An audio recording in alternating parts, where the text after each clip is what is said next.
Get the Friendo Club set up today and get access to over 700 Going In Raw bonus episodes, our monthly Big Blue predictions challenges, and the ability to ask questions at Going In Raw. We also offer the Steven Larson comic book and exclusive Friendo Club t-shirt. Just hit join here at youtube.com/Steven Larson or go to patreon.com/Steven Larson to sign up. Hey, friendo, Steve here. Hey, Larson. Welcome back to Going In Raw, the only pro wrestling podcast you need to be listening to. On today's episode, we've got your AEW Dynamite and NXT reviews for the week.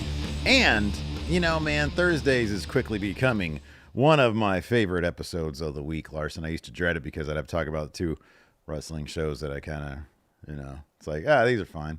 But now, you know, we're loading the episodes up at the head with all sorts of news, including news that the friendos want us to talk about, you know?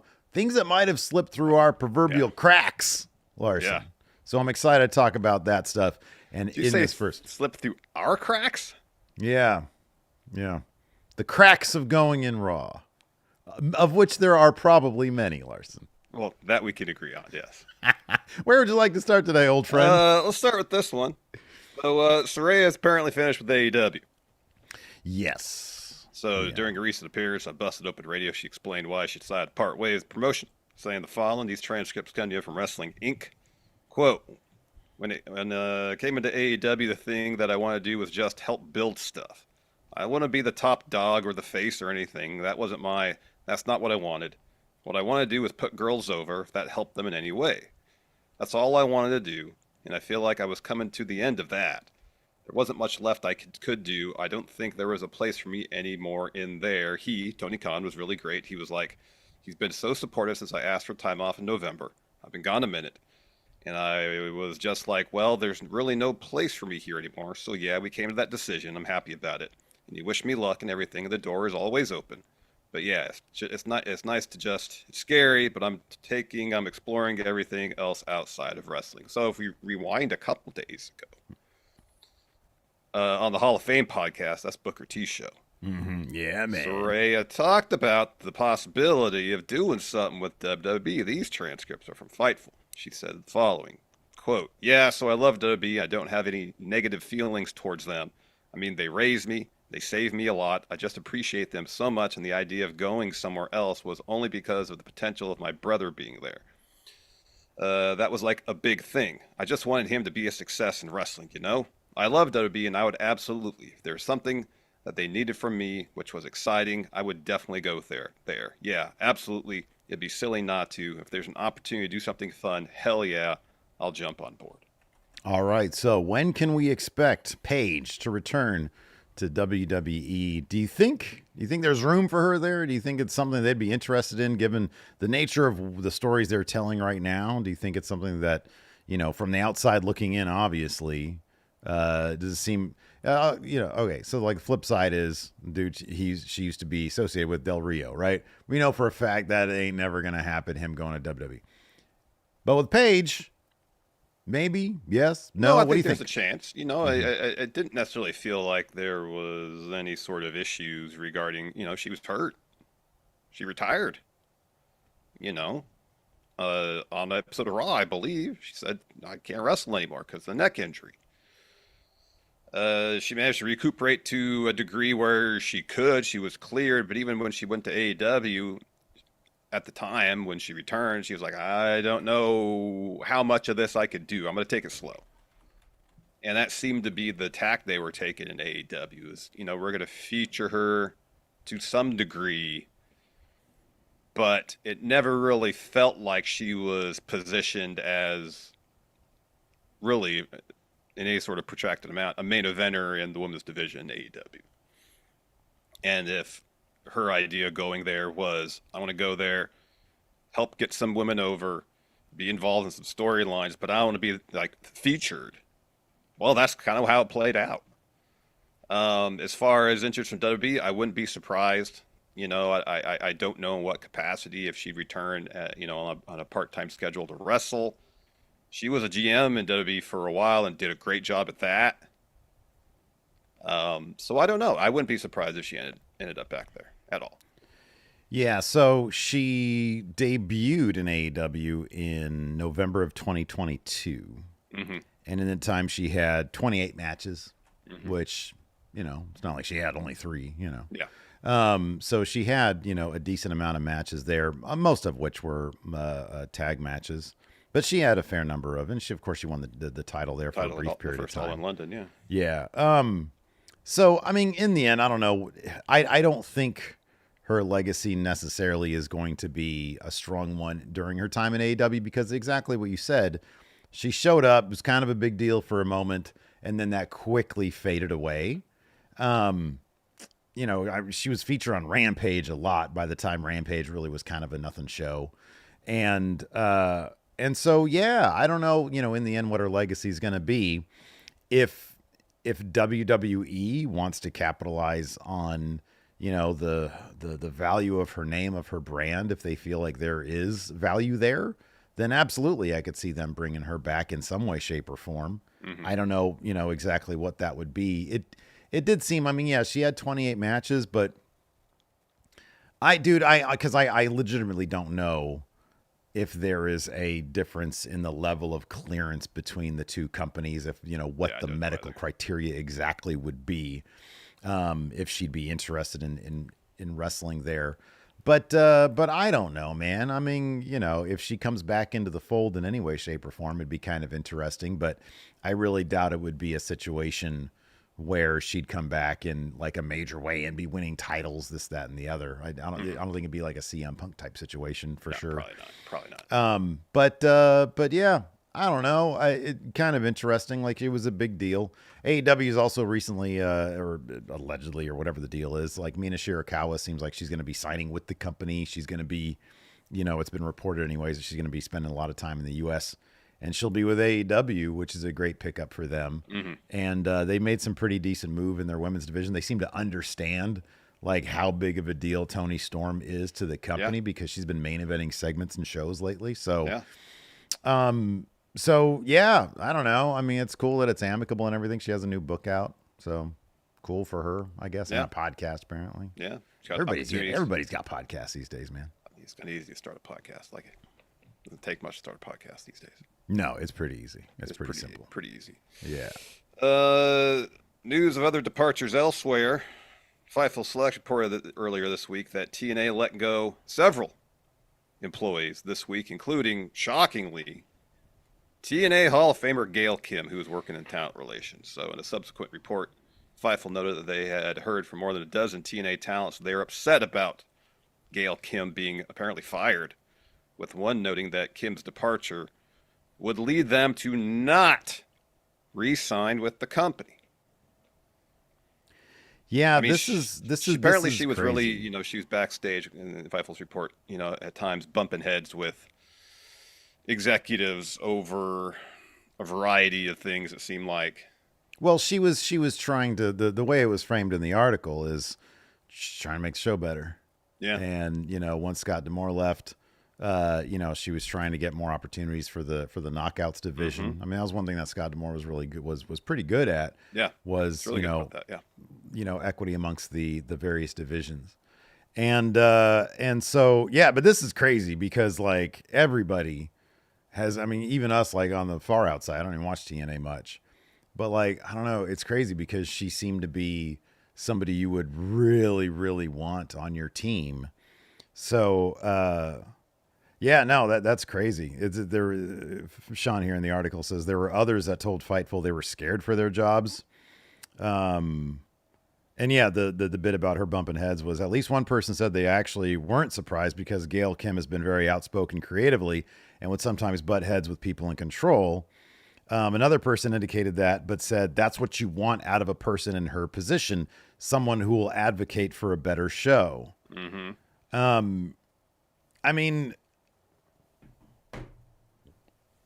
what kind of buzz has that company got that hasn't been directly related to the NXT partnership for the past, since D'Amore left?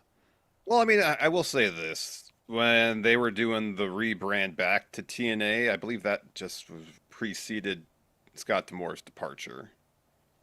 And even before the NXT partnership, it seemed like they were getting good crowds at their shows.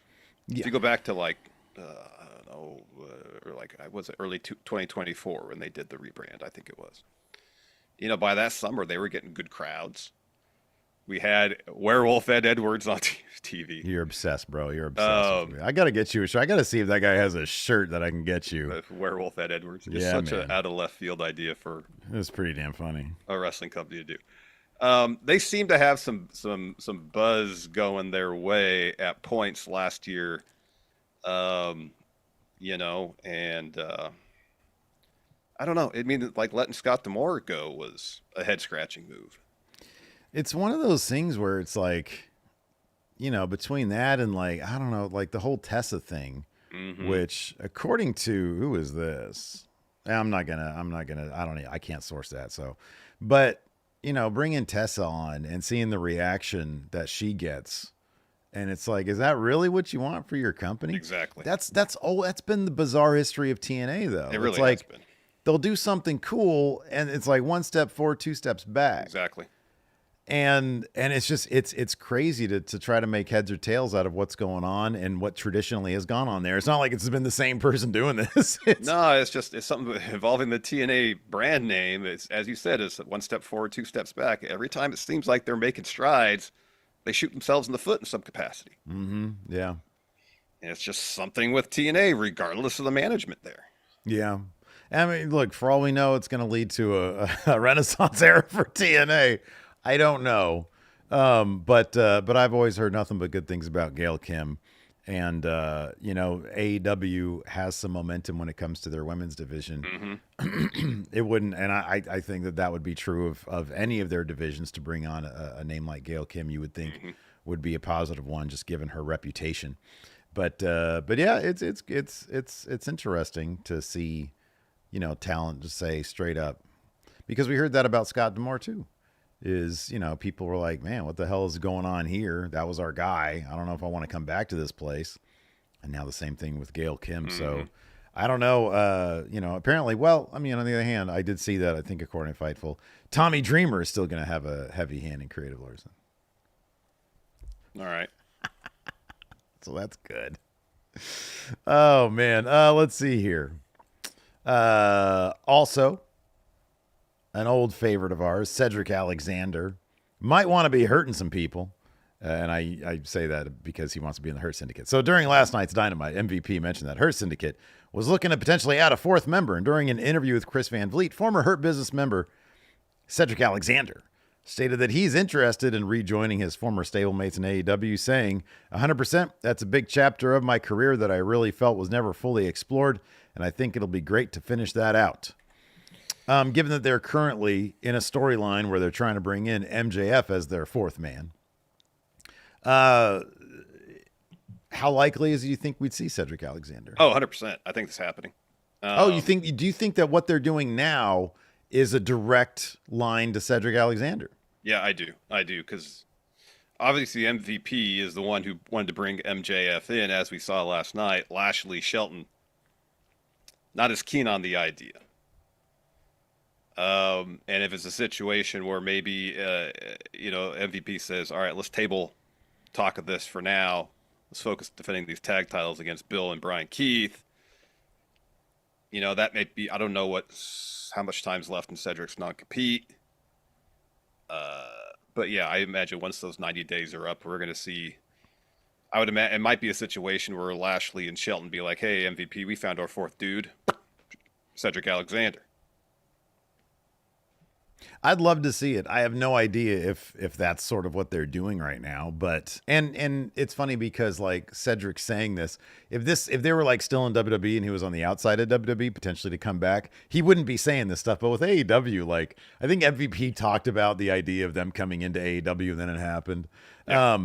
So yeah, I don't know, add some intrigue to this MJF situation they got going. I'd love to see it. I have no idea if it's likely or not. But yeah, and he's 1,000% correct. They were doing something really, really fun. Yeah. With that. with Cedric as an actual character in WWE. And it was a very brief period of time that they were doing that. But man, I thought there was a lot of really cool things they could have done with it. Maybe that's something they can explore further in AEW. Yeah, the wild card thing they were doing with Cedric and WWE, when he was a member of Hurt Business, was really good. Yeah. As short-lived as that kind of storyline was, and to have an opportunity to revisit that in some capacity in AEW and actually be given time to develop the characters and tell the story, I think would be great. We're huge Cedric Alexander fans here. Dude, he's great, Going back to the Cruiserweight Classic, that match he had against Kota Ibushi, fantastic. I'd be really excited to see him in AEW. He's a fantastic wrestler, a great performer all around. And I thought, especially last night, what they were doing with the Hurt Syndicate was some interesting stuff. Yeah, me too. I really enjoyed it. Well, not the promo with Big Bill, but everything else I liked. Before we continue on, we're going to talk about more news in the world of wrestling, along with what you guys want us to talk about. And then we're going to get to our AEW and NXT recaps. But first, we have some sponsors for the show this week, so let's go ahead and talk about them. Let's do it. Let's take a break to get a word from our sponsor, Tempo, Steve. Yes. I've been thinking about something recently. Oh, good. Wasn't technology supposed to make our lives easier? Yeah, so man. I thought that was the promise, wasn't it? Yeah. Oh, yeah. Absolutely. Instead, it feels like we got more stuff packed into our days thanks to technology. So now it seems like we actually have less time to do things, including thinking about the food that we're putting in our bodies. Oh, man. Food is great, man. You know, it'd be really cool is if we had like replicators like they got in the Star Trek, because Star Trek's all about tech.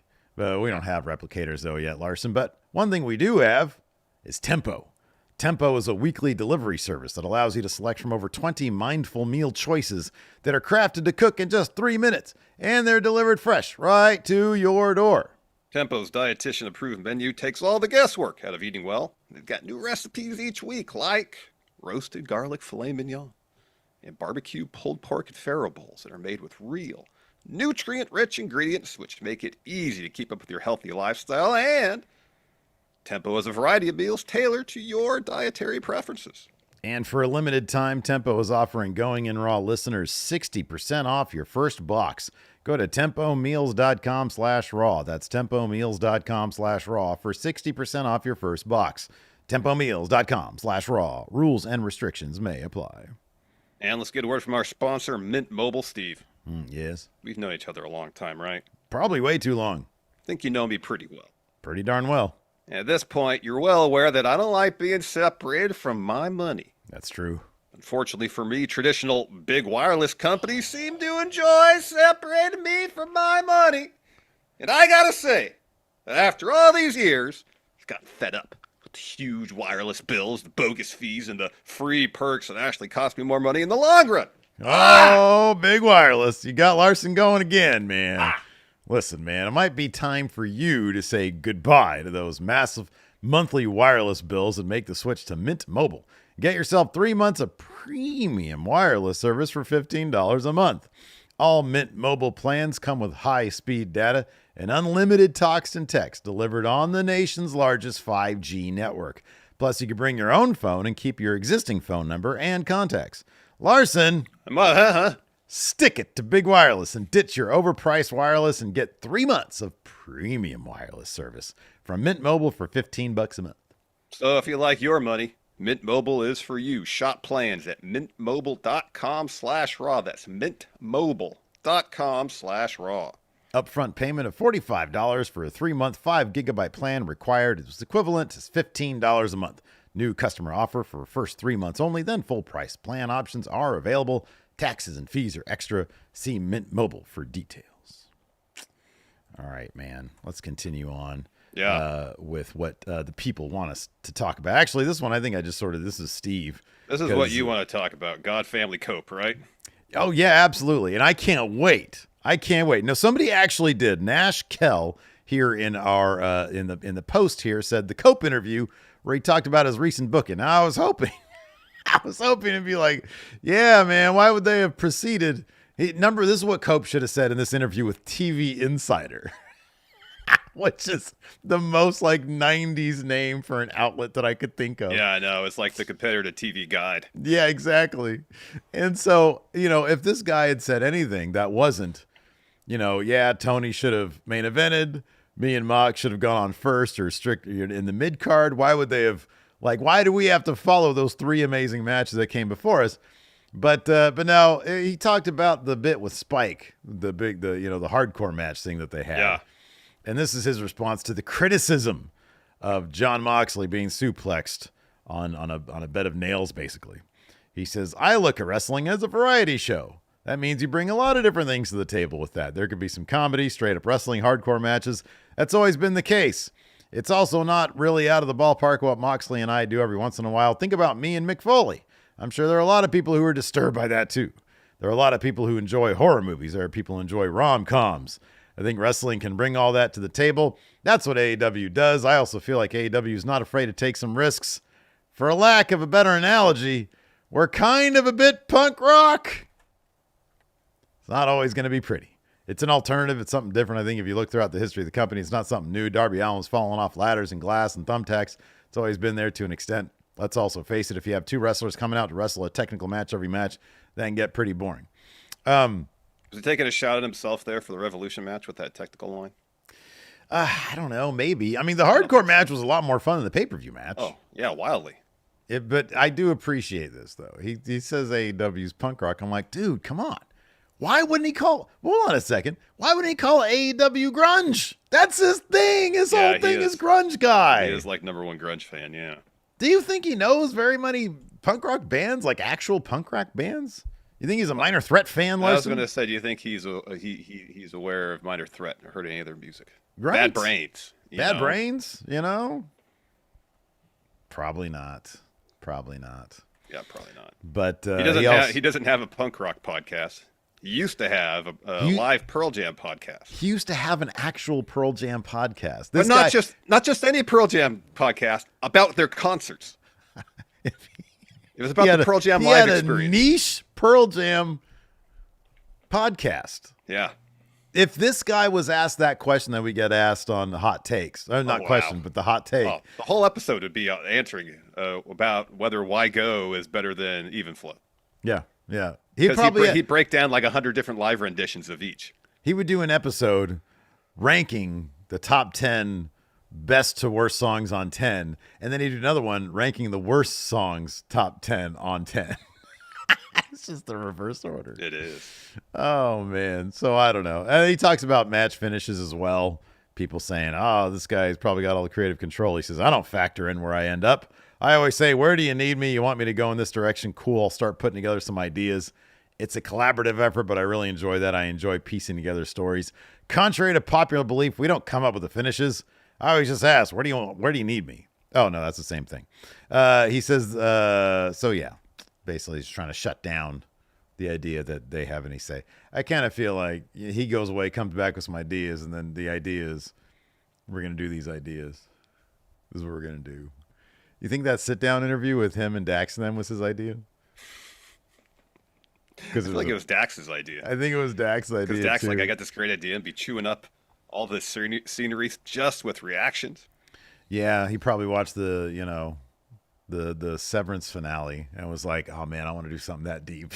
And that's what he came up with. And then, yeah, which is him saying, oh, no, I apologize. I let my emotions get the best of me. You went too far. Well, look, we're getting into that in the show, okay? Or later on in the show, anyways. I feel like there's 3 segments that were kind of throwaway segments. Sorry, 3 things in Dynamite that normally would be like throwaway things on another podcast we're going to spend a lot of time on today. Von Wagner being on the show as security guard. Wow. Dax's reaction through that whole interview. I could probably think of something else. I put my brain to it. I think you're right. But first, I want to get through the rest of this thread, and we'll speed run these. We don't have to go in depth or anything. Because I love doing this, man. This is what the Friendos want us to talk about. First up, the one that we talked about already was from MMC KITR. I don't know exactly how to pronounce that name. It's not really a name, just a conglomeration of letters. Talked about Gail Kim being fired. We talked about that. Mr. Mark Hollywood says Does whether Mr. Mark Hollywood work for TV Insider? That was a big get when he came over from TV Guide, Larson. Yeah. Whether Tony Khan should let Sting induct Lex at the Hall of Fame. Of course he should. Yeah, you should, 1,000%. Come on, people want to see it. Yeah. Let's see here. Dan Guscan says, Vince changed. So this was from Fightful. Vince changed the result of Finn versus Edge at WrestleMania? Finn Balor was supposed to win. That's where it all went wrong. Vince came in and fucked that match. He had Edge winning instead of, If Finn had just got that win, then he would, from that point, he'd have been a multiple-time world champion over now, Larson. I mean, the story just made sense for him to win. He did. I'm not, that seemed like, obviously, a Vince change. Yeah. So. Jesse Helsius says, what about that fan? There's like an OnlyFans model, apparently, trying to touch CM Punk's ass in the crowd. You get a whiff of this one? No, I didn't. I did not get a whiff of this one. What's this one all about? So, there was a fan incident at one of the shows recently where CM Punk was going up the aisle, greeting fans on his way out. Or on his way, I think it was on his way out, and he was like, signed autographs, giving high fives. And there was somebody, some chick was, she like reached out and was like trying to grab his ass, apparently. And he says, stop doing that. And then she kept on doing it. He's like, listen, you need to stop doing that. I guess that happened to Cody as well. I don't like, people need to stop touching fans. Mm-hmm. Mm-hmm. Gotta stop doing that. Mm-hmm. Let's see here. Conaldo Bruno. Boy, there's a lot here. He says, Rusev's return. I didn't know Rusev's coming back. Yeah, I didn't hear anything specifically this week about that. All right. Cena versus Orton at Backlash. Seeing as if Cena wins the title at Mania, Backlash in St. Louis, it makes a ton of sense. Yeah. Ric Flair being at WrestleMania. Are these actual stories that have been coming out? Ric Flair going to be at WrestleMania? Maybe. And then we already talked about that one. Maybe he's going to challenge John Cena to a match after Cena beats Cody. Did this interest you at all? Balbroni says, Ari Emanuel selling all of Endeavor to Silver Lake and is now private, and how that could affect WWE programming. I don't think it's going to affect WWE programming at all, but I believe that's something that's been in the works for a while. Mm-hmm. I remember reading up about that a while back, that Endeavor was trying to go private and buy up all the stock. Yeah. I'd be shocked if that affected their creative at all. I don't think we're going to, if I didn't know that, I probably wouldn't notice it. Here's one. WrestleVotes. Alexa Bliss Gamer says, WrestleVotes has said that Evolution is for sure happening this summer. That's great. Believe it when I see it. This guy said Finn Balor was set to get a huge push in 2025. That really sticks in your craw, doesn't it? It does. Yep. Well, I mean, once that happens. Steve. Yeah. We're still relatively early in 2025. You're right. You're right. Yeah. Only 3 months in. 9 more months to go. True. Yeah. It's but 1/4 of the year. Hey, so you're saying so you're with me, all confidence points on Finn. No, the opposite. Getting the win. I still don't think it's going to happen, but there's a lot of year left. Do you know, since September 2023, Finn Balor, do you know how many singles matches he's won since September 2023? Like 1? Close. 2. 2. In about a year and a half. Yeah. Yeah. He was in a tag team for a lot too in that stretch. Yeah, that's true. Let's see here. Timor says Top Dollar potentially being the cause of Hit Row getting released. Yeah, I read about that this morning. I got to watch out when I talk about Top. I like Top Dollar, but last time I said anything, I had a throwaway joke about Top Dollar. Somebody clipped it. Somebody clipped it and put it on Twitter. Yeah. Jeez. So, you know what? I think he's great. I think whatever he did there at WWE, he had every right to do, and they were stupid for firing him. Clip that and send it back. Don't do that. Don't clip anything. Let's see here. Okay, got that. Oh, how about this one? JMC says, Dustin Rhodes teasing AEW bringing back the King of the Road match. That'd be cool. That's when they have a match on the a flatbed, right? Yeah. Yeah, sure. Why not? I'm not a fan of that. Really? You don't want a match to happen on the open road out on the interstate somewhere? Seems unsafe. Well, I'm sure it is. Yeah. They're professionals. I don't like when people have their dogs in the back of their trucks either. I don't like that either. Yeah, it bugs me. Dogs usually seem pretty happy, though. Well, either it's one of two things. Either they seem happy because it's like, dogs like having the wind blow on them when they're in the car. Mm-hmm. But sometimes when dogs, especially if they're not like tethered to the truck, what's it mean, like a leash that's connected to the truck, so they can't, like, they seem scared. All over the place. A lot of times they seem really scared because they realize, all right, one's bad turn and I could be flung out of this car entirely. They don't realize that, man. No, they totally. They might not like the uneven nature of it, but they don't think that they're going to get thrown out of the truck. I was literally drove by someone who had a dog in the back of their truck, and that dog was pacing back and forth, nervous as hell. Was the dog holding the sign? I might get thrown out of this truck. And you're like, oh my God. Yeah. That dog knows how to spell words. Then I saw one the other day. Someone had their dog in a crate in the back of a truck, and at least the truck had a cover over it. Yeah. Felt a little more protective. It's like, I'm still not huge on that, but that's a safer way to go about it. You got to make sure if you got your animal in the back of the truck, which I'm not in favor of at all, at least have some safety mechanisms in place for the dog. Just don't have your dog pace in the back of the truck. That's scary. There's your public service announcement, courtesy of Going in Raw. Okay. And then we'll end on this one. Mr. Sammy Sandman says, the fact AEW Dynamite's close to outlasting WCW Nitro Larson. Take that, Eric Bischoff. AEW wins again. Hey, Eric Bischoff, stick it.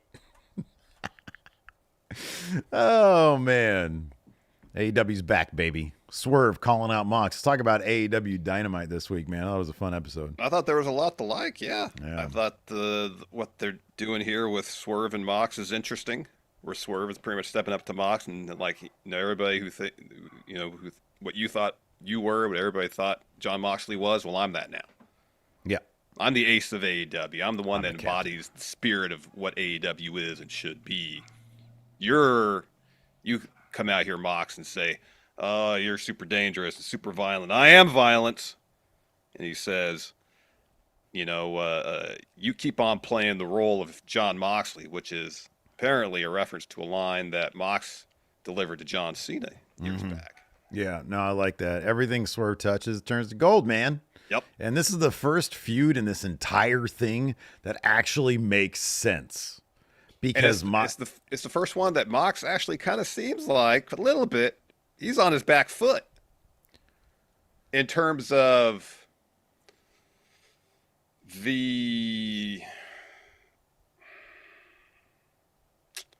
I don't know. He seemed really scared over the Cope feud. He didn't seem terribly frightened here with Swerve. I mean, I think it's not very often that he's like, all right, we're backing up. At the end of this, and he was like, we're backing up. I didn't really get the sense, like, he'd belittle Cope and like, oh, you're full of grit. Blah. I've done this, and this. And Swerve's like I know Edge has done some hardcore stuff too, but Swerve had a fucking syringe stuck in his mouth not that long ago. If anybody could step up to Mox and be like, I'm more violent, hardcore than you in AEW, it's Swerve. The character of Mox seems geeked to do this. Yeah. He didn't seem that geeked to wrestle Cope in character. Because Swerve is the validation. Swerve is what Mox is looking for. Mm-hmm.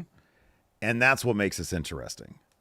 And for Mox to acknowledge, thank God it's you, but I'm not just going to give it to you. You have to take it from me. That makes sense. Yeah. This one actually makes sense. And I think that's why last night, for the first time in a long time, it was like, okay, cool. This is a feud that probably should have kicked things off, Yeah. Because if this is Moxley's thesis, then okay. But he kicked the entire feud off with like Daniel Garcia and Orange Cassidy. It was Orange Cassidy. And Orange Cassidy, yeah. Like a bunch of sort of mid-carders.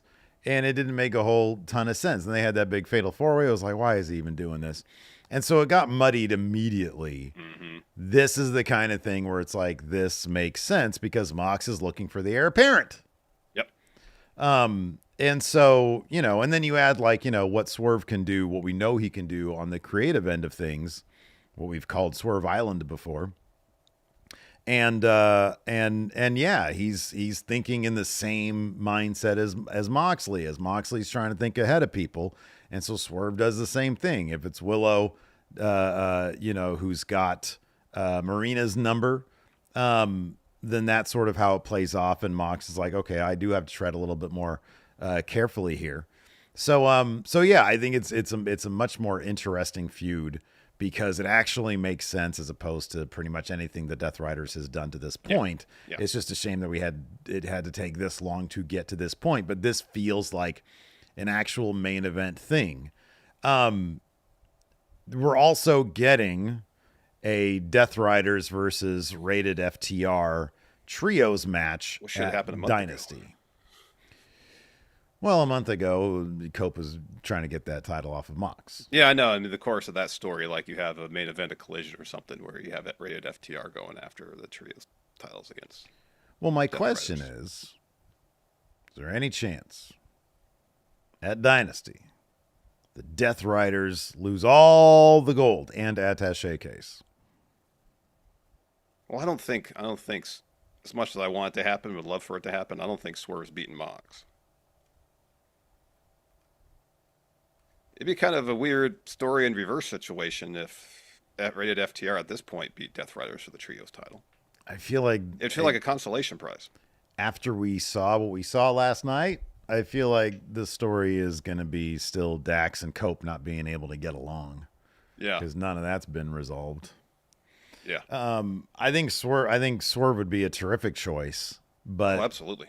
Nothing I saw last night says to me that they're going to pivot away from what seems kind of obvious, that they want Darby to come back from Mount Everest. And when is he? Do we know anything about that? When is he going and when is he coming? I'm assuming he's going to be back by July. Yeah, because the prime Mount Everest climbing season was like April, May, right? April, That's May. When the weather's best. Yeah, I think so. So I guess we'd be back in June. I mean, maybe late May, depending on when. Yeah, I see no reason to think. Let me ask you this. Okay. Given that Hangman's motivation at this point is keep Swerve away from the title, is that a more likely way to get Swerve? Because if you think about it, given the history of Swerve and Hangman, if you want to put all your chips on All in Texas, go back to that well. If Hangman costs Swerve the title, as opposed to your original theory that it'd be Ricochet costing him the title, which is still a possibility, but given that Swerve literally last night was like, stay the hell away from me. I know what you're up to because you've said it. What do you think is more likely, Hangman costing him that title or Ricochet coming back? Well, the fact that Ricochet is in the international title match and seemed to have so quickly moved on from challenging for the world title, Hangman seems like more a possibility, but I would hope they go a more interesting route than just Hangman costing the title. Because you go back, and it's not something they've really referenced since it happened much. That time where Hangman went to Swerve's locker room and knocked on the door looking for him. And Renee asked him about the following week, and Hangman just said it was nothing. If Hangman... Obviously, he was riddled with guilt following what happened with Christopher Daniels. And it seemed like the reason he was going to Swerve's locker room was because of guilt for what he had done. If Hangman's impulse is still to cost Swerve the title, but he can't follow through with it, yet his presence alone out there is enough to distract Swerve and leads to a Moxley win, I feel like that'd be a more interesting, depending on how it's performed at, obviously, route to go as opposed to Hangman directly cost Swerve the title. It just feels like a more complex story beat than just Hangman cost him title directly. Yeah, I agree with that. I'd be kind of surprised if in the main event he just, I don't know, they did the thing with Christian to protect Cope, I guess. And that was kind of silly. But yeah, I do feel like in some way, shape, or form, it's going to be Hangman that does it. But yeah, I do want to see something a bit more interesting because Hangman's pursuit of trying to be like a good person, I think is probably one of the more interesting things I got going on right now. And how he approaches that, if he even tries to help Swerve, even the numbers against Mox, and that ends up costing Swerve And that just sends Hangman spiraling, maybe. I don't know. But it does seem like that's the more likely scenario for Swerve losing out at Dynasty, because I don't think they're going to be done with it until I see something so convincing. I don't think until they form a tag team. I think people are going to. I think that's a possibility.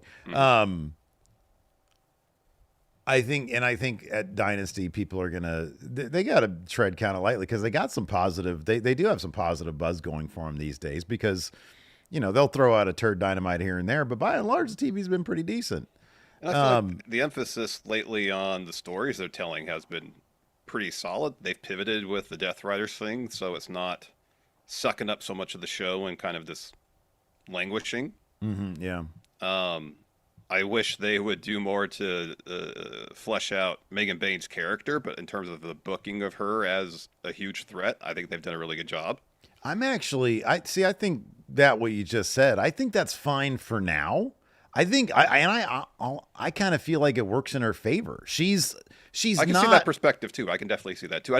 Some people have said in their comments, I find Megan Bane boring. Oh yeah. And I don't necessarily agree with that. I think what they've done with her has been really effective in terms of booking her as a threat immediately. But I understand the perspective too that, give us some idea of who she is, what drives her. It doesn't be like a super in-depth thing, but like a video package, something. I think she's the thing that I prefer not to know that. It's scarier if she's simply a force of nature. Oh, yeah, and she's unstoppable. And it's like I don't want her to be humanized at all. I don't need to know any motivation right now. There's this thing on the horizon that's unstoppable, and knowing anything about her humanizes her and makes me understand it. I don't want to understand it. I think it's much scarier if she just shows up and destroys things. She loses straight up. Tony Storm escapes her. And then you can deal with like the character stuff for her. But in the meantime, I love that she's just this, terrifying thing on the horizon. It's like an Anton Chigurh, What a scary dude that guy is. Yeah, he was scary. Going from town to town with his coin. Anyways, let's go ahead and dive into it. As we talked about, the most interesting thing on Dynamite, probably the Swerve Mox stuff, certainly going to be the main event of Dynasty. Hangman has an interview before all that, and Swerve storms in. He says, "I'm just coming back from a busted eardrum, but did I hear you say you're going to interfere in my title match? Don't you dare try it. I'll end you. You know what I'm capable of." Nana comes in and says, "We don't have time for this." So immediately Nana knows, Swerve, don't get involved in too many things here. Yep. So Swerve comes to the ring later on, says, "Everybody knows why I'm here. I'm going to call out Mox. Get your ass down here if you got the balls to do so." That brings out Mox. Swerve says, "I've been allowing things to go on too long. People ask me since October why I haven't been going after the title." He says, "I like to give people enough rope to hang themselves, and that's you, John. Look at you. What happened to you? You used to be revered here. You and the title used to be synonymous with each other, but now look at you. You hide behind Claudio, Wheeler, Pac. You even hide behind Marina Shafir." He says, "This man still has the nerve to say nobody in the back wants to be world champion. You're not even worthy of being champ yourself. And I think the reason you hide the title in that attaché case is because you can't even look at it with it on your shoulder anymore." He says, "Every time you have a defense, you narrowly escape. And last week, you showed the whole world, how's your back doing, Mox? Everything about you that you used to describe yourself as is now the man you're looking at right here, right now." So at that point, Claudio walks up behind Nana, just sort of intimidatingly. Swerve looks, and Mox says, "All right, it's okay. It's okay. We're all chilling here." He says, "That sounds great if you believe it, but this isn't about me. It's about you." He says, "April 6th isn't Swerve versus Mox. It's Swerve versus Swerve." He says, "This isn't about me." He says, "Who are you really?" He says, "I see everything. I know exactly who you are, and I know what you could be. I've had high hopes for you. But on April 6th, I'll give you a chance to step in and become everything you can be. You just have to ask yourself one question: how far am I willing to go?" I thought that at this point, they went in a certain direction. I thought it was effective. But immediately, Swerve really should have looked at him and been like, "The fuck are you talking about?" And he referenced, what he's capable of later. I just thought in the immediate, at that story or that promo beat, there should have been something interjected there. Right there. Yeah. Done the I am violence thing. Yeah. So Mox talks and talks and talks. And he says, I'm not gonna give it over to you. He says, my sport's been taken over by billionaires and Hollywood talent agencies and kids who see the world through an Instagram filter. I think it was a shot at Logan Paul. He says, but I'm not here to give handouts. How far are you willing to go? I'm willing to go the whole way right now. Shouldn't be a problem for you. You are the most dangerous man in AEW, right? So that's when Marina Shafir gets on the apron behind Swerve. But Willow immediately runs out with a lead pipe. Swerve says, what's wrong, John? You finally faced off with somebody smarter than you. Let's get this straight. You want to talk unscripted violence? I am violence. You bleed pints, I bleed buckets. You've been in Texas death matches, I've won them. I am the most dangerous man here. In 11 days, I take that title back and I continue to lead the Dynasty era. And while I do that, you can continue to play John Moxley on TV. That's the John Cena reference. Yeah. And that's a good line, this Swerve saying, everything you claim to embody, I actually do. You're playing a role. Yeah, right. Exactly. So that's good stuff. So Mox leans over to looks at Marina. She drops off the apron. Death Riders gather ringside. Mox hops the barricade. Marina goes after Willow, though. She pulls her off the apron. They get into it. Claudio has to pick up Marina.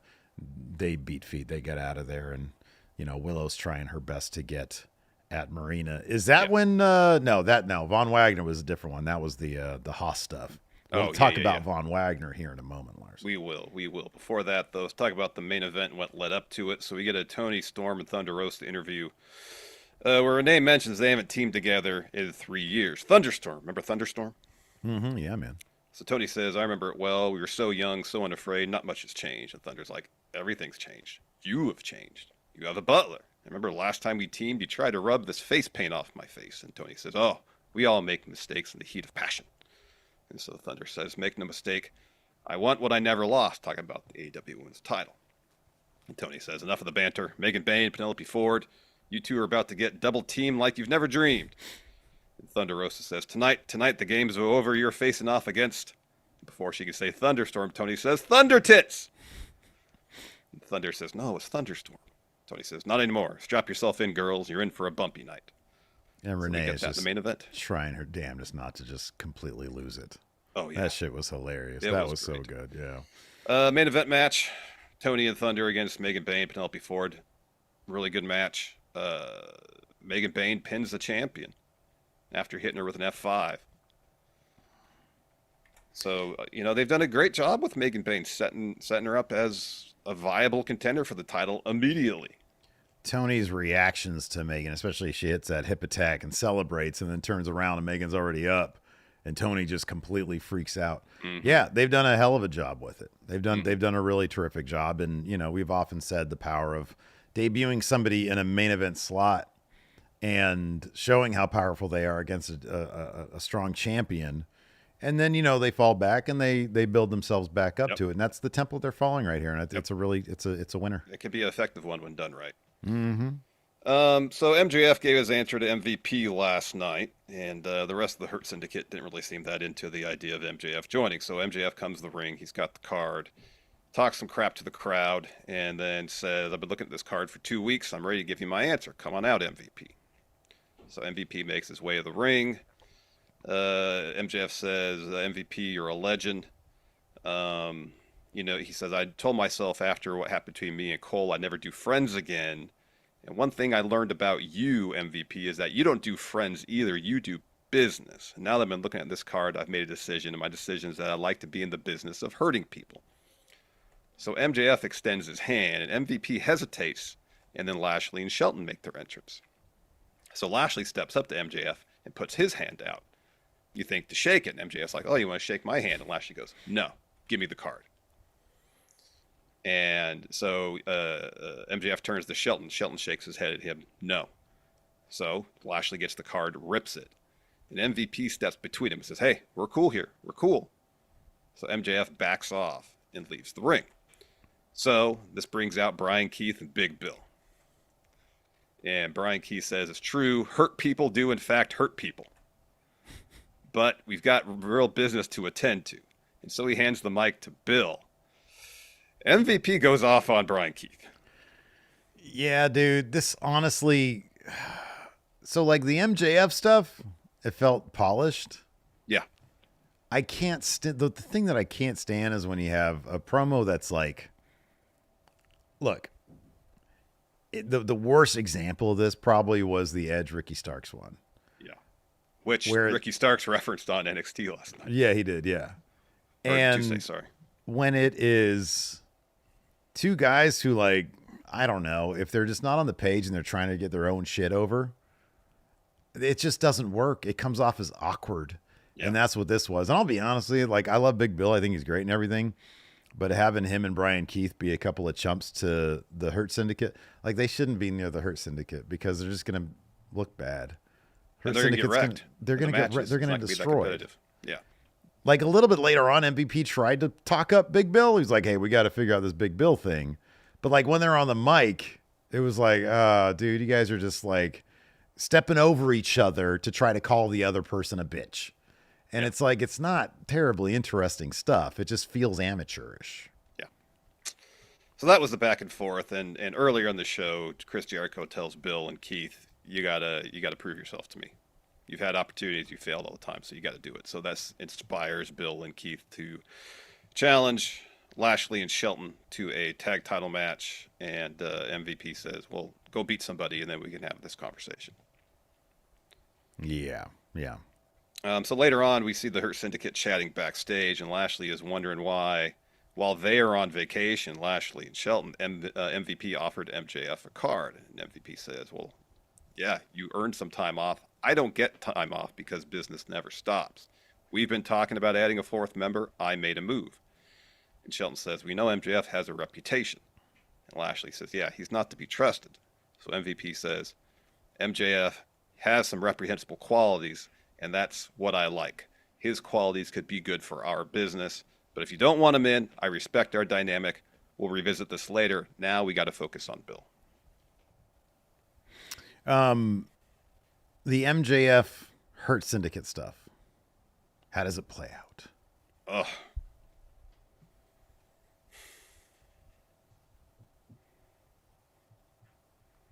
I mean, it seems like we're going to get MJF versus Lashley at some point. Is Lashley? He really should say, it doesn't work for me, brother. We still never got a Swerve win over that guy. It shouldn't be. It should not be, but it will be. MJF beating him. You know what? This. I'm probably looking too much into it. When Bill and Brian Keith lose to Hurt Syndicate, Jericho. I'm trying to find a reason why they're putting Bill and Keith into a title program with Hurt Syndicate, essentially. Jericho is looking for a reason to kick Bill and Brian Keith out of Learning Tree. They lose the tag title match. He does that. Maybe MJF enlists them to help him with Hurt Syndicate. I don't know. Yeah, I don't know. I feel like Hurt Syndicate is going to beat up MJF a bunch, and he's going to have a one-on-one match with Lashley and win. That could be it, too. I feel like it's going to be that simple. Elsewhere, Jericho challenges Bandito to a mask versus title match. So that's going down at Dynasty. Mm-hmm. Is Bandito going to lose his mask? No. He's going to win the title. They have a TV deal coming up, man. No, they don't. They've been trying to do that forever. And when they try to do that, they put the title on Jericho, and it falls through. They get the title off. It's the second time this happened, Steve. So does this mean that there's no TV deal on the horizon? 1,000%. That's what it is. Come on now. Oh man, why did I not put this on the thumbnail? This is the other thing you were talking about. Vanilla Baby. Yes, that's it. Blake Christian. Getting a 5-minute match against Kenny Omega. Man, but what a 5 minutes it was. 5 minutes it was. Blake Christian got most of his shit in. He didn't do this, though, did he? I didn't see that, and I'm very sad about it. He didn't lean into the Vanilla Baby stuff. Man, oh man, it was great to see Blake Christian on television, on cable apparently he's television. on Ring of Honor a lot. On a 7-match winning streak. Well, as you've said, that does not have a TV deal, Larson. So yeah, you got to sign up for Honor Club to watch that. Exactly. Oh man, but yeah, it was a fun 5 minutes. This went longer than 5 minutes, didn't it? It was really short. Yeah, it was. Anyways, it was pretty short. It was really short. The promo shit afterwards, I think, was longer. It was. Or that preceded it. Wait, what happened first? No, it was after. So the match kicked off the show. That's right. And then Kenny wins with a pair of Snapdragons, a V-Trigger, one-winged angel. Then Kenny grabs a mic, says, it's unfortunate I don't get to wrestle every week. But when I have the chance, I promise to do it. When I promise to do it quickly, Tony Khan has no choice but to sign the contract. The Dynasty, I got a match against Ricochet and Mike Bailey. Mike Bailey comes to the ring, congratulates Kenny on this win. Says, I just want to come out and tell you, Kenny, you're an inspiration. I respect you. No, I admire you as a wrestler and as a person and as a champion. But Kenny, come Dynasty, even though I respect you, I won't hold anything back. I won't hesitate for a second. I get a chance to kick off your head and take the title. So Kenny's about to respond, and Ricochet shows up on the Tron. He's in the backyard at his house. And he says, if either of you think you're going to leave Dynasty with that title, you're crazy. Today is my wedding, and it's the best day of my life until April 6th, when I beat Cornball and the former Best Bout Machine become champion at Dynasty. I leave with the gold and the girl. So Kenny's like, not so fast. First of all, Ricochet, congratulations. But at Dynasty, I'm not making any friends. I have a cat already. I don't need any more friends. As good as a guy as you are, Mike Bailey, and as big a piece of trash, a piece of garbage Ricochet is, when it comes to wrestling, I only have time for one thing, and that's what's around my shoulder. Consider you and Ricochet just another stepping stone to solidifying my legacy. Yeah, that was funny. That Ricochet's video pack, Matt Chat question went out, and Kenny said, "Not so fast, Ricochet," and then he was just gone. He was like, "Okay, well, never mind then." Yeah, Kenny was pretty funny in this whole thing. I can't remember what Speedball said, but he said something, and Kenny just goes, "Okay," and got a good laugh from the crowd. Ricochet and Samantha Irvin got married. They had fireworks at their wedding, dude. Oh wow, fireworks! That's cool. Why didn't I think of that? Probably be. I don't know if they allow pyro. Well, first of all, you don't like fireworks. Inside you're gonna. You don't like fireworks. I love when I throw something at you. You have to like chew on so many different things at the same time. Because I got married inside of a theater. Nice, and that's what I say. First of all, they're not gonna let fireworks in there. But you don't like fireworks anyways. I hate fireworks. I hate Can't them. stand them. Yeah, man, they suck. Makes dogs go crazy. I do. We started getting a couple of years ago because my kids insisted. We get the fucking big. It's like $150 now for like expensive, I know. for like any amount of the fireworks that you can light up on the street. But yeah, the ones in the sky, they're so boring. It's like, okay, I've seen this shit all the time. We went to the Chinese New Year's parade this year. That was probably cool, huh? And the parade was great. And afterwards, they actually had one of the better fireworks shows I'd seen in a while. Because I could see how I'd that never would seen be before. good. I could see never how, seen before. Yeah, that's probably cool. And we were like right across the street from where they were launching them off, so it was like right there and super loud. So that's cool. That's cool. Let's see here. We had Takeshita trying to pick up some momentum. Good way to do it, be fight Mark Briscoe, which he did. Yeah. He beat him. Yeah. So momentum now on Takeshita's side. Fun match here. Hit him with Raging Fire. Got the win. Also, a really fun match between Brody King and Kyle Fletcher that finished with the brainbuster on the top turnbuckle. Oh, my God. A dude the size of Brody King. It's one thing to do that to like a Leo Rush, but to do that to a Brody King, I was like, oh, my God. That was rough. Yeah. So yeah, Kyle Fletcher got the win there. And then this was fun because right after, because it was Mark Davis distracted Brody King. To allow Fletcher to escape being on his shoulders or whatever. And so immediately right after that, Fletcher and Davis start beating down on Brody. That brings out Powerhouse Hobbs, who also happened to have a match against Mark Davis, which happened immediately afterwards. So before that match, though, a bunch of security, including Von Wagner, making his AEW debut. What's his actual name? Cal Bloom? Is that his name? Yep. Cal Bloom. What? You're waiting for that graphic. Cal Bloom is all elite, aren't you? Dude!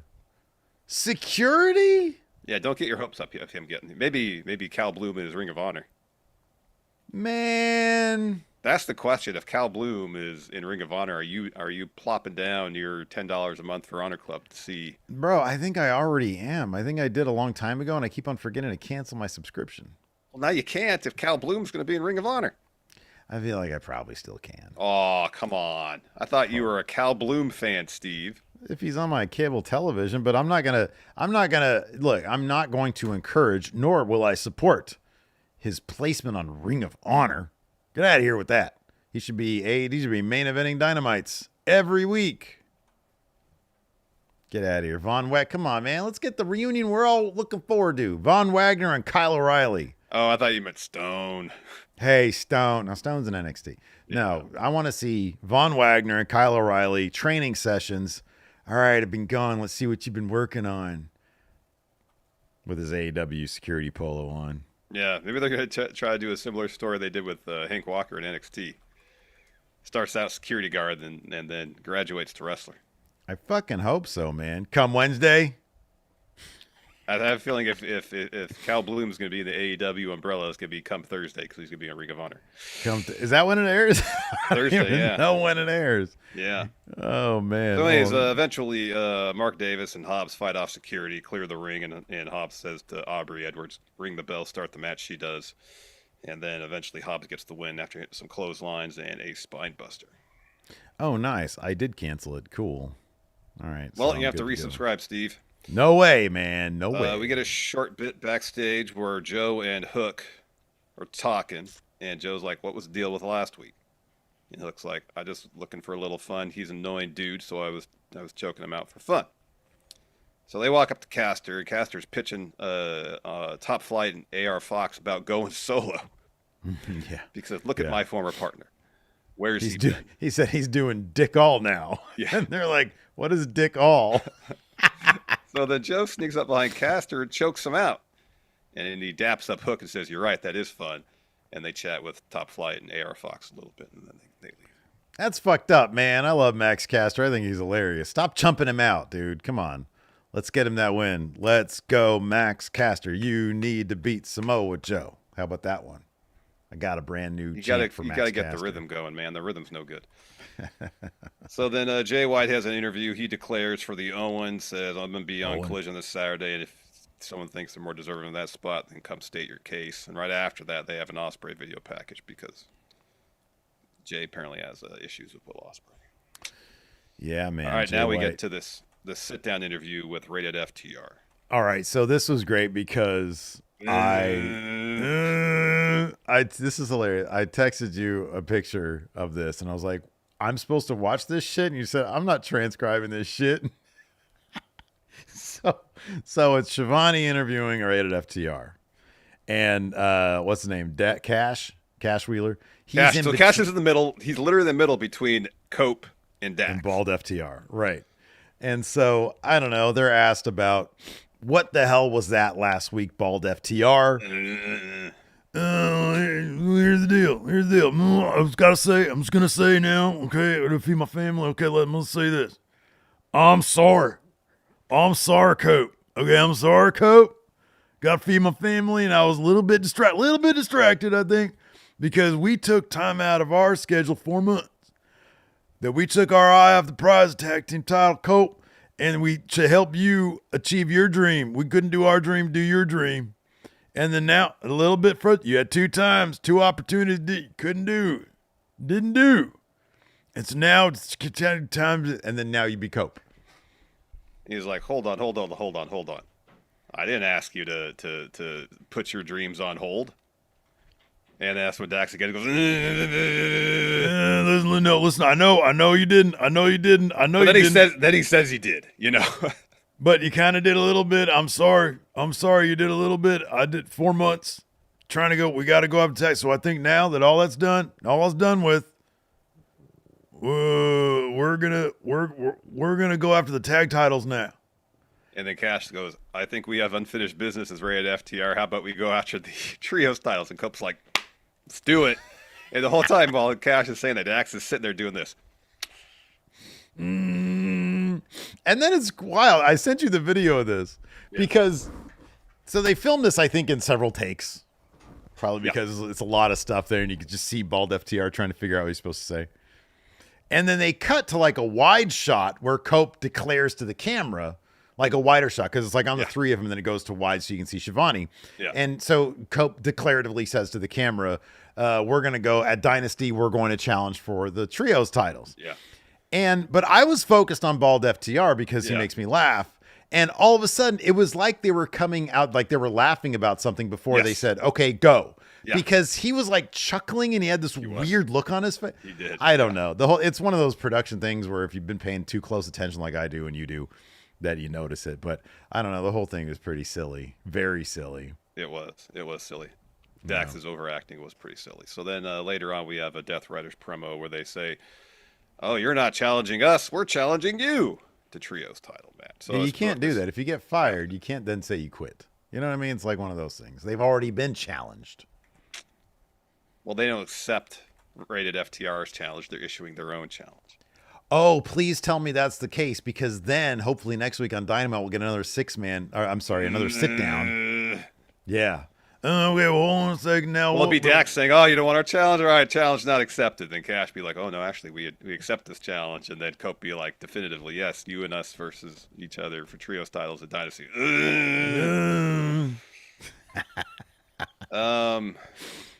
Nick Wayne still has a problem with Christian. He had an interview, and he just says, "Things are making sense to me now. As for last week, it goes to show what happens when you properly execute a plan."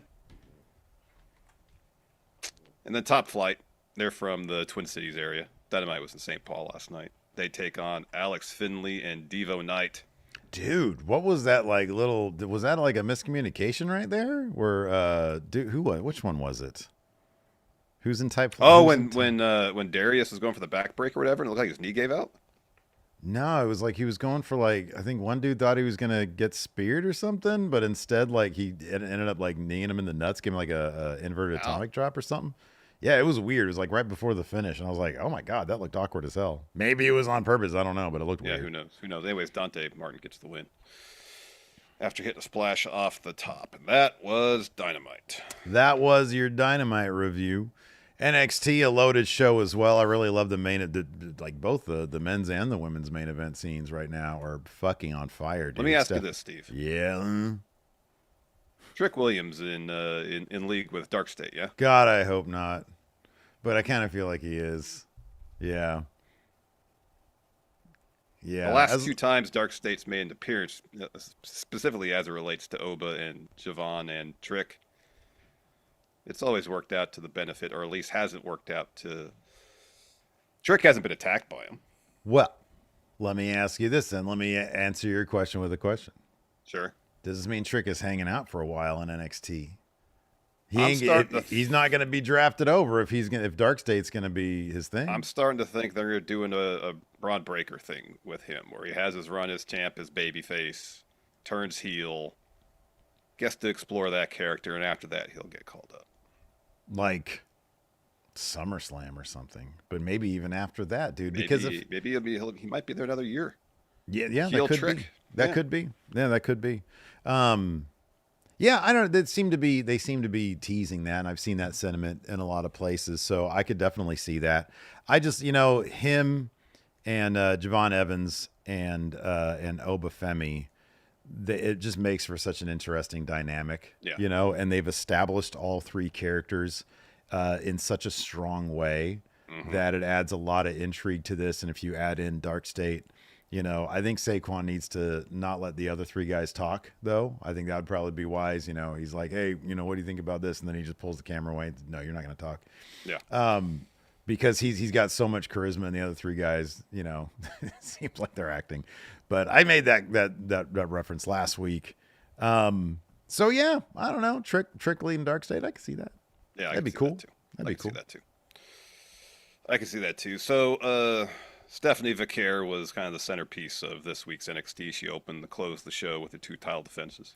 Jada Parker to open the show for the NXT Women's title, and the main event, her against Fallon for the North American title. Stephanie wins both those matches. The opening bout, kind of with the help of Jordan Grace, she distracts Jada as she's about to set up for Hypnotic. She eventually looks for it again. Stephanie rolls her up to get the win. And then after the main event, when Fatal Influence is attacking Stephanie, Jordan Grace comes to make the save. They have the thing where Jordan picks up both the belts, hands Stephanie the North American one, but as she hands the women's title to Stephanie, she doesn't let go. Pretty clear there is, assuming Julia's not back in time for Stand and Deliver, that we're going to get Stephanie versus Jordan Grace at Stand and Deliver for at least one of those titles. Yeah. Do you think we're going to get Stand and Deliver 2 Stephanie Vaquer matches? I mean, it seems to be the story they're doing where she's defending each title separately. It's one thing to have her against Jada Parker and Fallon Henley in one episode. But if you're going to do like Jordan Grace and, I don't know, Roxanne Perez in one show, at a certain point, you're kind of like, really? Is she going to be able to do? Which is intriguing. Yeah. But it'll be interesting to see how they play that out. But I love what they're doing with her. I think it's she's so over, and then having her work multiple matches a show. If they're not going to do that every week, but yeah, I think that's really, really terrific stuff. Yeah, no, I think so too. And at the end of the show, after Stephanie beats Fallon, and after the bit with Jordan Grace, we're backstage, and Ava's in the women's locker room. She's with the women's division. It's not in the locker room. It looks like the room where they're watching the match or something like that. Yeah. And basically everybody there says, I want the next shot of Stephanie. Mm-hmm. And I like that because everybody's recognizing after this. So after Stephanie defends the world title against Jada, Fatal Influence attacks her. We had the segment where she's in the training room. Ava's like, I can call off the main event. Are you good? And Stephanie's like, yeah, she'll get her title match tonight. It's like everybody immediately sees the trajectory this is going. Mm-hmm. Yeah. Where if Stephanie is wrestling 2 matches a night, it ups the odds that they're going to score themselves a win. And I like that everybody's like, I want the next shot. I want the next shot. Yeah. I thought that's a real, it makes all the sense in the world and is simply but really effectively done here. Yeah. No, I absolutely agree. I was trying to look at the history of Saquon Sugars and Javon Evans because they were both in deadlock together. Oh, yeah, that's right. And I mean, they had their world title match was fucking awesome. I remember watching that and being like, oh my God, this is like the next thing. Like this is that fucking thing. And given that they have somewhat of a history, I don't know if they'd ever reference it on air, but like it could be like, a red herring situation where it looks like it's going to be Trick, but it's actually Javon, which would be really interesting. That would be interesting. So I don't know. Sorry. Speaking of Javon, he had a match for the Heritage Cup title on Tuesday. Before we get to that match, we see Trick. He's pacing in the locker room, so Javon walks in and gives Trick a bunch of crap for what happened last week with both of them and Oba. And Trick's like, essentially, I don't got time for you. I'm focused on Stand Deliver. Mm-hmm. And Evan says, you're so focused on Oba. How come you haven't, if you're so focused on Oba, how come you haven't dropped him like I was able to do last week? And Trick says, listen, you got a lot of potential. It's one thing to have potential. It's another to hold the title. And Evan says, the title's changed you. And Trick says, it's a championship thing. You won't understand. And Evan says, well, after tonight, I will. So he has his match against Lexus King for the Heritage Cup Championship. Oba Femi comes to the ring and powerbombs Evans on the apron, which leads to Evans getting counted out. So King retains. So Evan crawls back into the ring and Oba follows. So the lights go down. Dark State appears in the crowd. So Evans is going after Oba. Oba's looking for a powerbomb. Evan escapes that. Trick hits the ring looking for a trick shot on Oba. Instead, Oba sidesteps and Javon eats it. So then later on, we get an interview with Trick while he's leaving the PC. And he's asked, were you trying to hit Oba? And he says, yeah, I was trying to hit him. But Javon was collateral damage. He says, no. Javon is distraction from what I want, like Eddie Thorpe. I'm supposed to be NXT champion. Oba knows that. Oba, if you're still the ruler, I'll be here next week. And then he's asked about Dark State. And he goes, not my business. Mm-hmm. Yeah, and maybe it's not. Maybe it's all misdirection, Larson. I'll be honest with you, man. I really liked this Ricky Saints interview, and I really liked Sean Spears in it. Coming around. Well, honestly, some of it, it's so superficial with me. Like when somebody just looks so goofy, it's hard to hear what the hell they're saying. And I mean, it's not like he said anything all that compelling in the past, and he's not saying anything terribly compelling now. But I like the AEW references, and he didn't look like a goofball with, the dress vest without a shirt underneath. He was wearing like normal clothes. Well, really, if I'm being honest, I think the dress vest would look better without the shirt on underneath. If you had a shirt on underneath, it might look actually weirder. Well, if he had a dress shirt on, it would look normal. No, because then it's like a longer. Well, he dress looked like vest. a waiter. But it's not like it stops at the waist like. Oh, dude, I'm sorry, you're right. Yeah, because he's got the long one. I forgot that it was the long. blazer length. Yeah, you're absolutely right. You'd look even stranger. It's like, what happened to your sleeves? Right. Yes. Correct. Yeah. Absolutely. And so he was just wearing like normal clothes, and so I didn't get distracted by that. And yeah, I was like, okay, cool. I see this. Now the match is it starts off as an interview. And he talks about living out of his car back when he was breaking into wrestling, but he always had that self-confidence. And so that's the reason why he made it to NXT, because he's got that self-confidence. And then Sean Spears steps in, says to Vic, make like a tree, get out of here. He tells Ricky, hey, just relax. We've known each other for a long time. So why didn't I ask you to join the culling? And he was like, because I'd say no. It's like, exactly. He's like, but how many times have I had to talk you off of a metaphorical ledge? The reason I didn't ask, it's because you haven't changed. He says, your arrogance is nothing but a plague that creates a long line of enemies. He says, if you want to be number one in WWE, you're going to make enemies. And Spears says, look at me. I'm a champion. I've got 3 of my best friends right behind me. And the culling step up.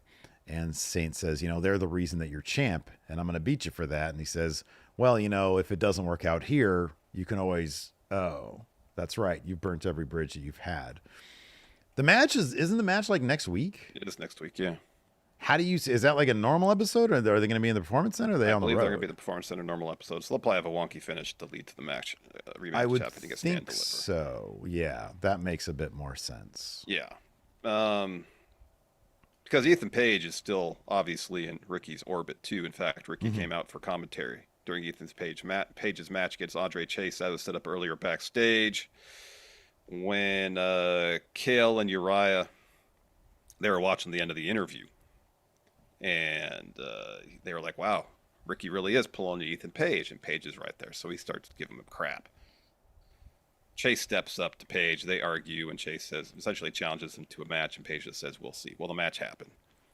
And as Ethan's making his entrance, Ricky Saints just walks right out to go sit at commentary. And there was a reference to, I think Vic asked, why do you think you're making so many enemies here? And Ricky says, well, it wouldn't be Ethan is not the first Canadian that doesn't like me. Yeah, right. Referencing Cope. Yeah. Anyways, Page gets the win here. Page crotches Chase on the top rope, hits the avalanche power slam. Chase kicks out of that, but then Page hits the cutter, the twisted grin to get the win. Yeah, and the entire time, Corey and Booker were just making fun of Andre Chase, and it made me laugh. Yeah, because he looks like he stinks. That was pretty funny. As is usual, Fraxium is a mess. So we had an interview with Fraxium, and Axiom is asked about his match against Gunther on SmackDown. Yeah, SmackDown in Spain. SmackDown, when they were in Barcelona. And Axiom is like, you know what, man, it's a moment I'll never forget. And Fraser's like, yeah, I'd never forget that too. I wish I was invited. And he was like, no, it was supposed to be a surprise. I didn't want you to spoil it. You got loose lips sometimes. And he was like, you know what, there, you got beat up afterwards. I could have helped you. And then Axiom notices the monitor behind him. He's like, dude, Obafemi, he was walking up. He was like, he looks pissed. And then Fraser turns around to look and observe. And then Axiom leaves.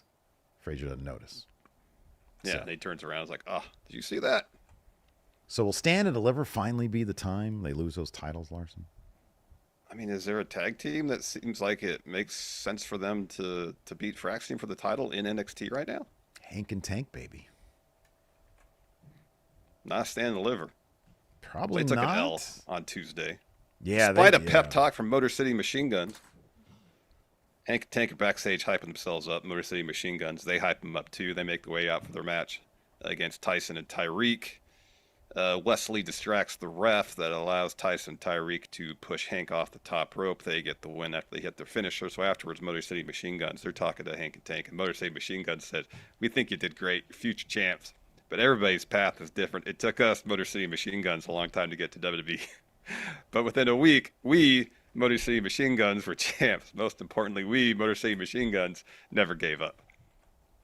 So Hank and Tank seemed inspired by Motor City Machine Guns, giving the pep talk at the end. So, yeah. But here's the thing: every time that Hank and Tank give these pep talks, first it was the Hardys, now it's Motor City Machine Guns. They lose. Yeah, they need to not take advice from a variety of tag teams like the Hardy Boys and Motor City Machine Guns, and craft their own path. Exactly. I think that's the lesson to be gleaned from this. I think that's specifically what Motor City Machine Guns were referring to, is people can give you all the advice. You gotta go about and set your own path. Not everybody's going to be the Motor City Machine Guns. Or the Hardys. Yeah. Gigi Dolan and Tatum Paxley also took on Lash Legend and Shakara Jackson. They got the win as well. Boy, I don't know whose finish I like better, Los Garzas or this one, because really they're both huh? brutal. Good Lord. Yeah. Those are brutal. Yeah. Much more brutal than any finish you'd see from Motor City Machine Guns. But yeah, so they get the win there as Lash. It's got a great name too, Cemetery Drive. Yeah, that's a good one. What a great name. Lash and Jakara stuck in this sort of limbo between NXT and main roster. Main roster, kind of. You know, so we'll see where they land. And that's your NXT review. Oh, this is a good point. Champ says they need advice from unsuccessful tag teams. Well, like last week, they said maybe we need to get advice from tag teams like just above us. Yeah, right, yeah. And then they go to Motor City Machine Guns, you know? Yeah. We're just SmackDown tag team champions. Well, they were just standing there, though. Yeah. Yeah. So, like Jack Bauer says, where's Gallows and Anderson? They got released, so they're not there anymore. Wow, that happened quick. Yeah, dude, yeah. All right, man, that's, you ready to... Answer some questions, yeah. Answer some questions? Let's see here. Let's do this one from Sebastian Garcia. Says, after Von Wagner's shocking AEW debut, which wrestlers would make the best, worst, and funniest bodyguards?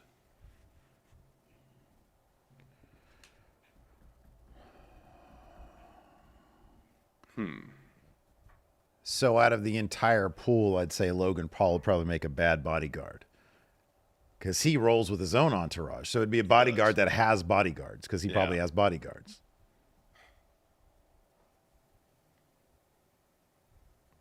Like, I feel like Cody would make a bad bodyguard because the way he's kind of low-key manipulating everybody. Oh, wow, yeah. Somehow you'd find yourself being his bodyguard, and it's like, wait, no, I hired you. Yep. Oh, wow, here we go. AJ Otani says, now that the dream match of Javon versus Lexus has happened, what other dream matches do you want for Javon? I want him and Saquon Sugars to recreate their deadlock match. Okay, there you go. That match is so fucking good. I got to check that out. Yeah, it's really good. Ken Adams' business firm here says, do you guys think LA Knight? Yeah, I would do better than Jay in his position. I've seen this sentiment elsewhere. Well, I can see the similarities. I understand them. Yeah. And I agree with them. Wow. Yeah, dude, come on. Don't you mean, yeah? Yeah. He should be in that spot. They just did Jay versus Yeah, dude, yeah. Yeah. Sorry, what? Yeah. All right. Smurf Galloway asked, who will be the next double champs on main roster in NXT and the men's and women's divisions, respectively? Next double champs. Oh, wow. Oh, you know, we're just talking about who could challenge Fraxium for those NXT tag titles. Of course, this team would have to get SmackDown tag titles back, which I don't think can happen anytime soon. But I think Motor City Machine Guns could be double champions, tag champs on SmackDown and NXT. I think that's a great idea. Maybe if they have a number one contender match, the Los Garzas versus Motor City Machine Guns. Oh boy, Brazier Fish. Oh wow. Carlos Diaz says, what film genre would you struggle with the most writing if commissioned? If somebody came to us and was like, can you guys write a movie for us? Sure, Hollywood exec from the 1940s. Oh, like a period piece. Well, yeah, it'd be like, this is set in, I don't know, during the French Revolution. I'd be like writing people with cell phones. Yeah, exactly. Yeah, right. Yeah, yeah. It'd be like a child character with a speak and read. Because, like, obviously that, doing a period piece, as effectively as possible would take a lot of research. And I was like, I don't want to research all that. You have to read a bunch of books about, like, super old shit. Like, some periods be kind of interesting. Yeah, some, but, like, To nail the details, though. Yeah. I just don't think I'd be very good at it. Yeah. And then you have to, like, Maggie's write got a with good point. like how they use language during that time and all that. Well, dude, if I've read, if you go back to, what is it, like, the 15th century, I think, is around the time when the English language, like, specifically in, like, England or whatever, in the UK, in Europe, I guess. Yeah. Like, that's, like, it only started to become what we now know. Before that, it was basically unrecognizable to us. Right, yeah. If you talk to somebody in English, you'd be like, the fuck are you saying? What'd you say to me? Yeah. Yep. They said, braise your fish. Alex Foster says, who would be the worst option to be the leader of Dark State, assuming there is a leader? Hank and Tank. Or you do a cross-brand thing where, maybe like a tag team on SmackDown understands that in order to get back to the tag title scene, they need a faction. It's Motor City Machine Guns. Oh, man. Oh, my goodness. Oh, here we beef go. Tips. Oh, go ahead. Joe the Meme Maker says, with Von Wagner as security guard, pick day jobs that certain wrestlers could be good at. I mean, honestly, Cody would be a politician. Yeah, who would be good in the Randy the Ram job, the deli guy? You want some cheese, lady? Yeah. Here's your fucking cheese. He was like filling it up with the potato salad. A little more. Little less. And he goes like this. Yeah, he takes that with his Scooped hand. it out with his hands. Dang it, cute us Bishop Dyer. Oh my gosh, working at the deli counter. Like someone would be ordering like the cheapest deli meat. It's like, no, you don't want to do that. You don't want that. He would be very knowledgeable. Yeah, be. no, he'd be About good. the Yeah, beef he'd be good at that. Like Hank and Tank being security guards, but they're just too busy goofing. Mm-hmm, Getting all sorts of. You know who I could see stuff. totally being? I don't know why they just give this vibe off. They look like they'd be good surf instructors. Brace your fish. Motor City Machine Guns. W.S. Fletcher says, this is for Steve, but Larson, you can answer if you like. It's a Star Trek and wrestling question. All right. Which wrestler could be a great crossover character from one company to another, meaning no changes to their performance, but they would still be loved and enjoyed? So he's thinking like Worf going from Next Generation to DS9. Gotcha. From one company to another. As we've seen Motor City Machine Guns cross over from TNA to WWE seamlessly. And then WWE, within WWE, from SmackDown to NXT, Motor City Machine Guns, and beloved by everybody. As we saw. Yeah. I mean, that happens in wrestling, though. I mean, everybody does that. Like, it's not the Vince days anymore when they come over from, like, WCW from Mean Mark Callis, and all of a sudden, am I talking to The Undertaker? Yeah. Oh, yeah. I mean, how many people, went from WWE to AEW and pretty much continued where they left off? Malachi literally, like, made a short film as a continuation, yeah. Like, Rusev reinventing himself as Miro was, like, kind of the outlier, yeah. Yeah, the outlier in that whole thing. Creamy Beef Tip says, what storyline could AEW tell that would force Swerve and Hangman become best friends, and would it have to involve Nana leaving?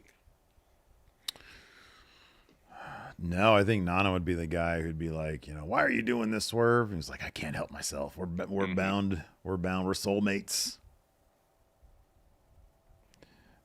G Bunker says, who should AEW send to Bloodsport other than Mox? Von Wagner. Motor City Machine Guns. Motor City Machine Guns. It's AEW, but it's not even a WWE. It's who from AEW? Oh, sorry. I'm sorry. Yeah, who should AEW send to Bloodsport? Kenny Omega. Oh, wow. Kenny's he did some MMA training.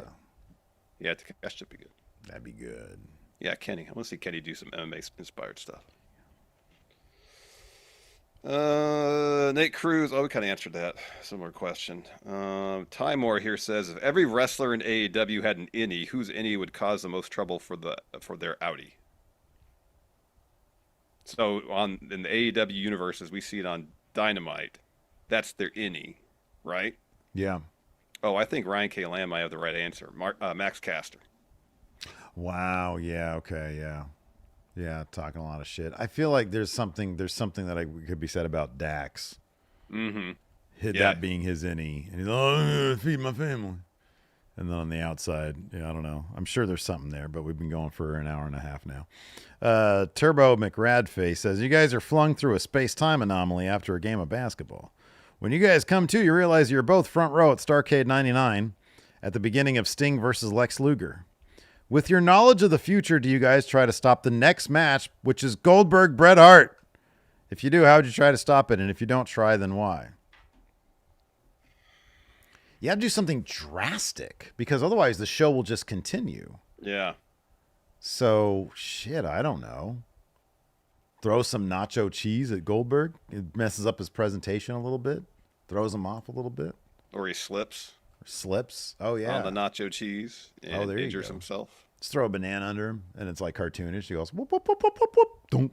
Yeah, does a little run in place before falling. Yeah, right. Yeah, it'd be something like that.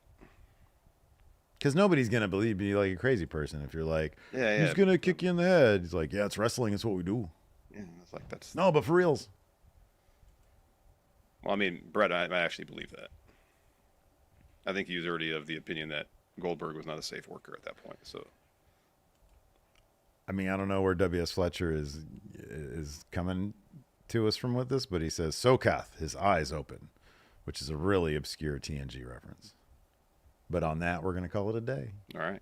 So that's going to do it for the show. Thanks, everybody, for tuning in. Appreciate it. Tomorrow,